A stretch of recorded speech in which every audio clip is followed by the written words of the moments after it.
wholesaler in Qatar.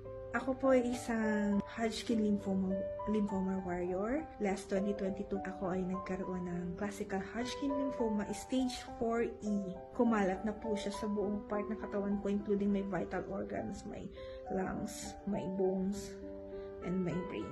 During chemo, ramdam ko ang hirap ng nakaka-chemotherapy. And then sinabi ko talaga sa sarili ko, tatapusin ko lang itong 6 cycles ko ng chemo actually. Hindi na ako pwedeng bumalik pa sa cancer. With the help of research, and nakilala ko din si Ho, which is naging close friend ko na-encourage niya akong itry ang JC Organic Barley. Few months after my chemo, uminom na ako araw-araw. That time also, while I'm recovering, nag-exam din ako ng NCLEX licensure exam with the help of and guidance of the Lord and help of the JC Organic Barley.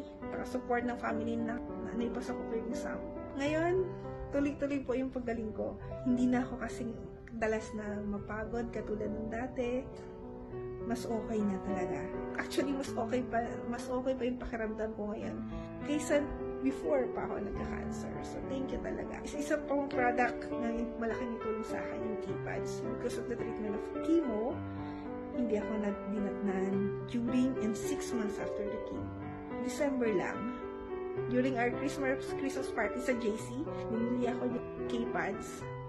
3 days of using, after the 3rd day of using the panty liner, dinatnan talaga ako, and then tuloy-tuloy na po.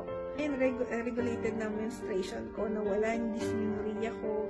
Before chemo, meron na may way pala na mawala yung dysmenorrhea without medicine or anything. So, sobrang blessed. Nakatulong din ng JC Organic Barley, hindi lang sa akin, kundi sa family ko. My mom also is a post-stroke, na after stroke niya, nahihirapan na siya mag-regulate ng bowel movement niya. Through JC Organic Barley juice, daily, pagbawas na po siya. My husband also, na-encourage ko na inom ng JC Organic Barley juice and capsule. Nararamdaman din po niya yung difference. I'm so happy din na nasi-share ko yung blessings na binigay niya sa amin sa ibang tao.